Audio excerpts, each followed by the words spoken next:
hallo René hier.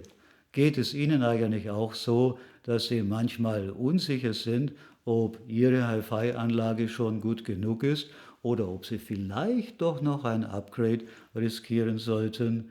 Ich sage absichtlich riskieren, denn zusätzliches Geld auszugeben bedeutet immer ein gewisses Risiko und am Ende heißt es vielleicht außer Spesen nichts gewesen.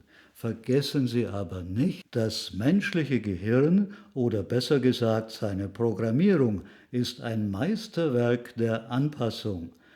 Es jongliert mühelos mit realen Unterschieden, subjektiven Interpretationen von Unterschieden und illusorischen Unterschieden.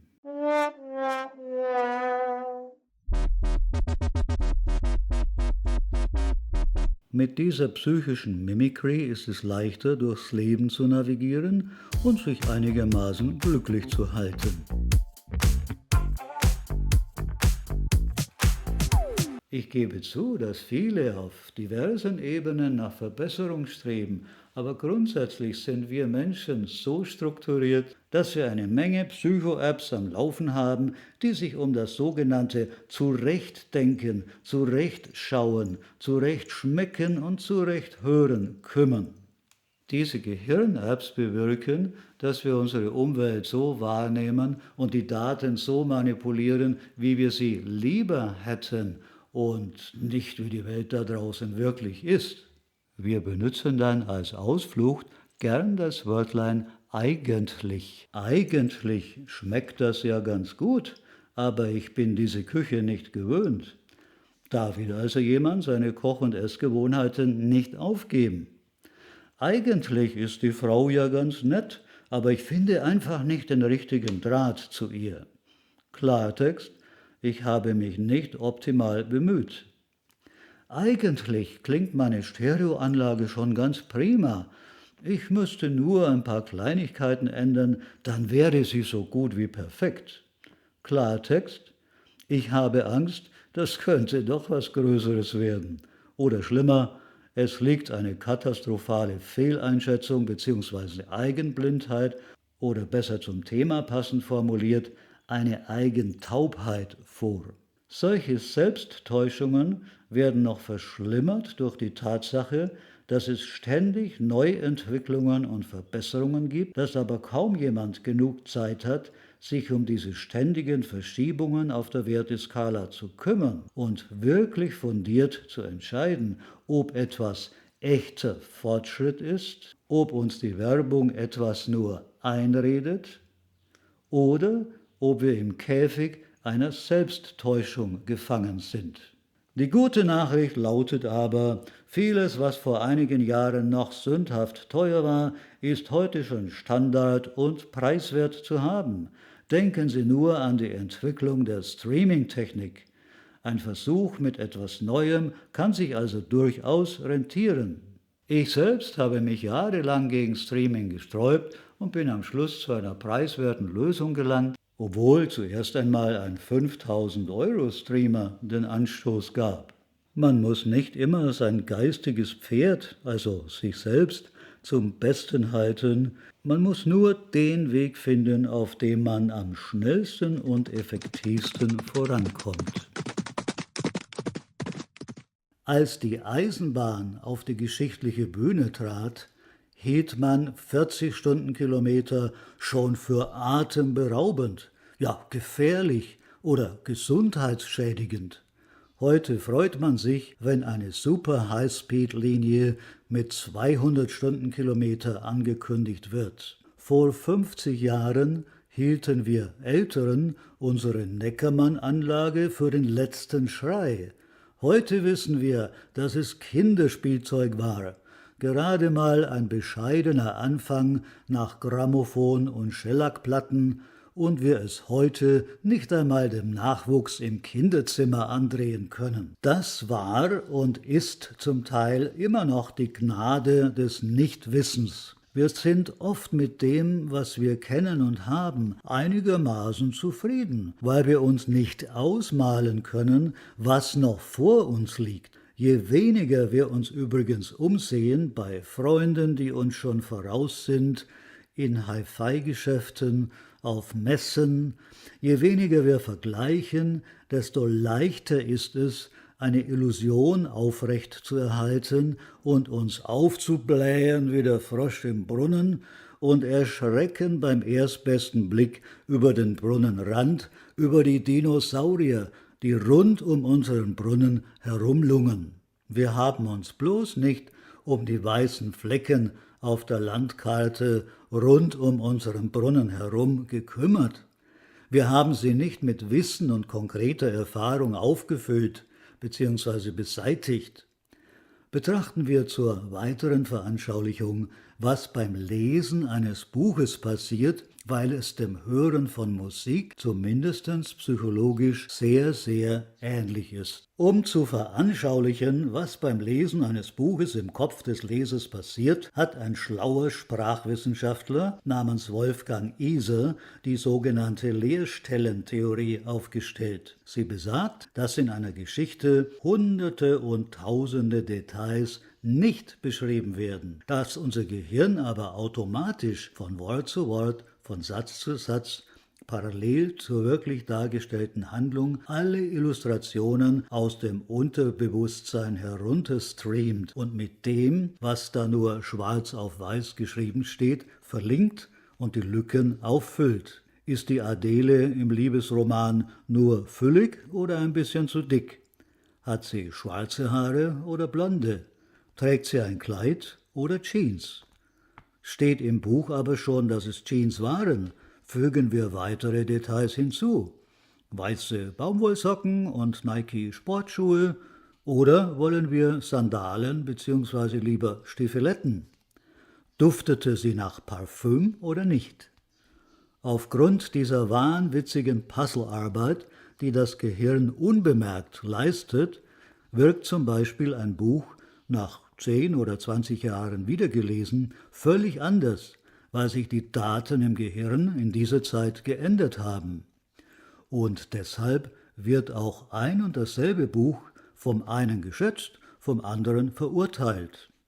Jeder ist sozusagen ein Co-Autor, übertragen auf die Musik, ein Co-Dirigent, ein Co-Tonmeister, ein teilhabender Musiker oder was auch immer.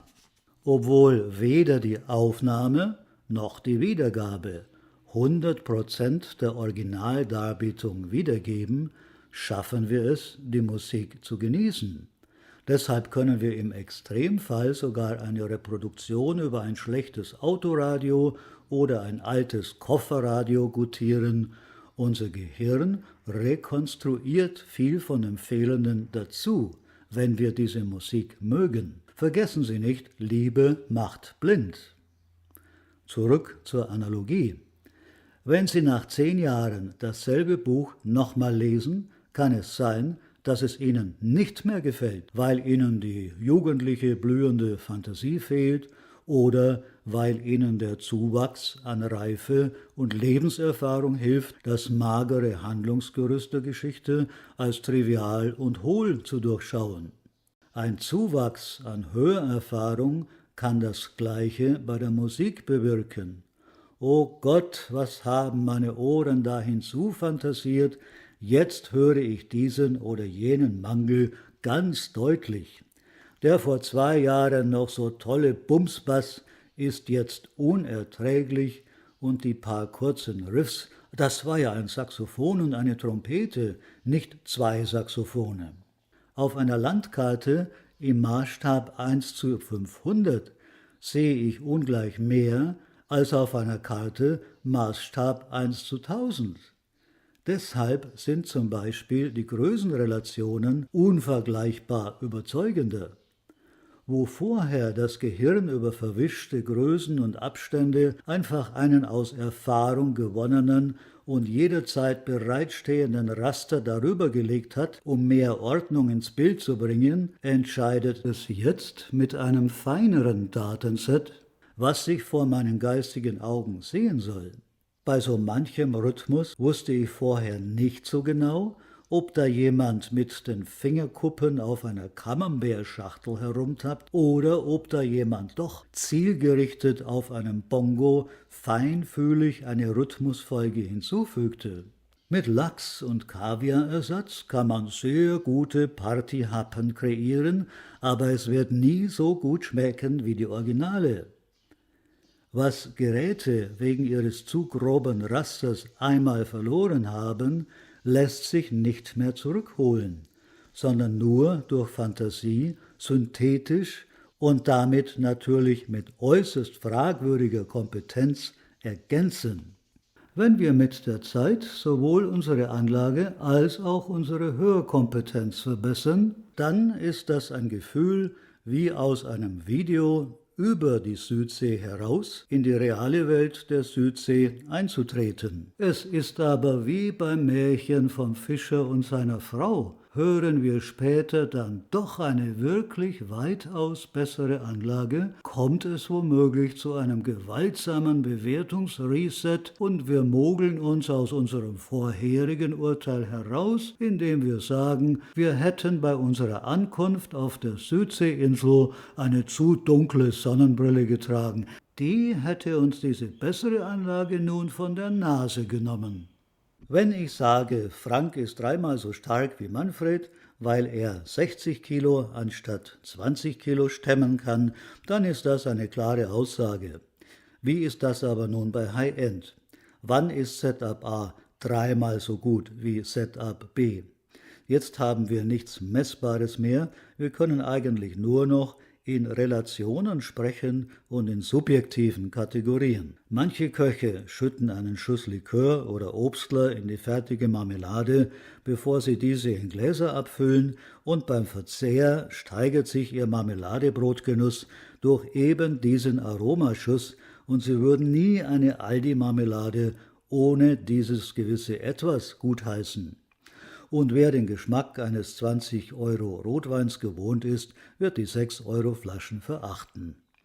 Der Geschmacksunterschied ist keine Einbildung, aber für manche einfach nicht so wichtig. Sie werden also den 4-fachen Preis nicht bezahlen.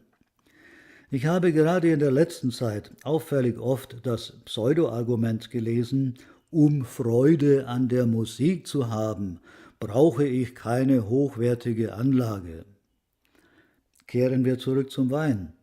Fred sagt, um Freude bei einer Party zu haben, brauche ich nicht unbedingt den 20-Euro-Wein.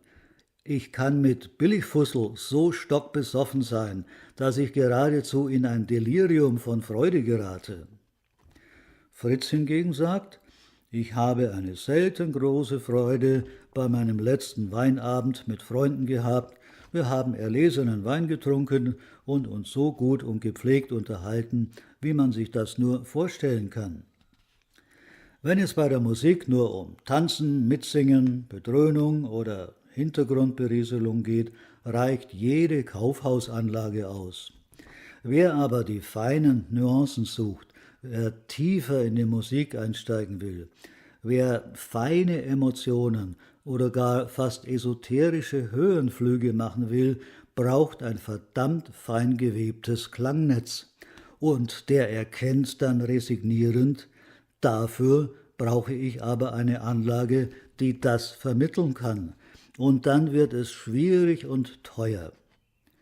Dass ich hier nicht von zur Schaustellung von Reichtum, von reinen Prestigeanlagen spreche, sollte klar sein und keiner Erwähnung bedürfen. Kehren wir nach dieser Klarstellung also wieder zurück zur mehr numerischen Einstufung, aber immer mit dem gerade Erwähnten als ständigem Hintergrund unserer Betrachtungen. Beim nächsten Satz fällt Ihnen vielleicht der Löffel oder die Fernbedienung aus der Hand, also bitte schnell weglegen. Ich sage rotzfrech und todesmutig, ja, der bessere Klang kann einem, muss nicht nach all dem vorher Gesagten, kann einem das Dreifache bzw. das Vierfache wert sein, wenn man den Sprung von einem alten Röhrenfernseher zu einem OLED-Gerät erzwingen will. Erinnern Sie sich noch, als Sie vom Kathoden-TV auf HD umgestiegen sind? Wenn ja, muss ich eigentlich nicht mehr viel weiter erzählen. Plötzlich hat das Gucken 5-mal mehr Spaß gemacht, man staunte über die Farben und die Schärfe und den wahnwitzigen Kontrast und später kam sogar 3D hinzu. Dass es sich nicht durchsetzen konnte, steht auf einem anderen Blatt. Aber bei High-End-Wiedergabe von Musik will sicher niemand auf 3D verzichten. Und der Vergleich mit einem Fernsehbild passt auch insofern wunderbar, weil auch musikalisch alles plötzlich wie von innen heraus beleuchtet ist, voller Energie, die nach außen drückt in den Raum hinaus. Stellen Sie sich vor, jeder Ton wäre eine Ringelblume in geschlossenem Zustand, wie auf diesem Foto hier. Und die Blumen wären je nach Musik dichter beieinander oder weiter auseinander, aber alle in diesem geschlossenen Stadium. Wirklich schon äußerst hübsch, das gebe ich gerne zu.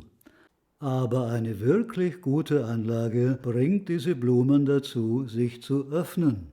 Das Ergebnis ist eine verblüffend farbenfrohe, druckvolle 4K- oder 8K-Präsentation. Alles leuchtet und schimmert wie von der Sonne ins Licht getaucht. Jetzt können wir mit mehr Verständnis und Sachkenntnis zur vorherigen Diskussion zurückkehren. Ob sich der 3- oder 4-fache Preis rentiert oder nicht.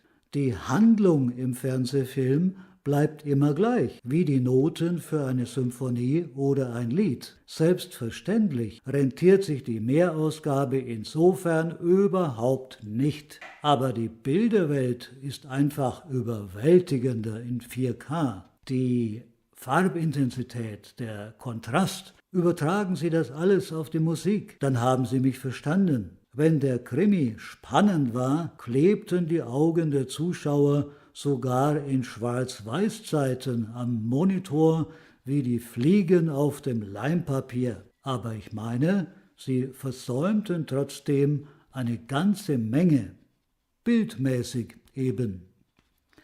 Die Freude am Krimi war vielleicht die gleiche wie der erwähnte Spaß an der Musik bei Lo-Fi oder Mid-Fi. Gott sei Dank ist das psychologisch möglich, sodass in dieser Hinsicht niemand zu kurz kommt. In Wirklichkeit wissen wir alle nicht so ganz genau, wo wir uns klanglich eigentlich gerade befinden. High-End ist kein kurzer Tunnel, bei dem wir genau wissen, wenn ich dies und das geschafft habe, dann bin ich durch. Dann habe ich das Ziel erreicht. Ich sehe schon das Licht auf der anderen Seite. Wenn wir uns auf die Reise begeben, kann es uns passieren, dass wir unsicher werden, dass sich Perspektiven verzerren, weil wir nicht sicher genug sind, ob wir uns auf dem 100% richtigen Weg befinden. Und selbst wenn Millionäre denken, sie hätten die Endstation erreicht, dann gibt es schon wieder Pionierunternehmen, die versuchen, dort, wo es vermeintlich nicht mehr weitergeht, doch wieder einen Durchbruch zu erzielen. Und bevor wir uns angesichts solcher Rocket-Science-Bemühungen voreilig und arrogant an die Stirn tippen, sollten wir nicht vergessen, von diesen oft belächelten und traurigerweise meist sogar heftig beschimpften angeblichen Spinnereien fällt so mancher Brosamen, manchmal sogar ein regelrechter Technologietransfer, auf die darunterliegenden Modellreihen ab. Niemand hat sich in den 60er Jahren hingesetzt mit dem altruistischen Ziel, den Hausfrauen zu helfen, aber es war die Raumfahrtforschung, welche die Teflonbeschichtung unserer Pfannen zur Selbstverständlichkeit werden ließ. Sollten Sie nächste Woche eine neue Bratpfanne, ein neues Stereogerät oder Hi-Fi-Zubehör kaufen, denken Sie bitte an dieses Video.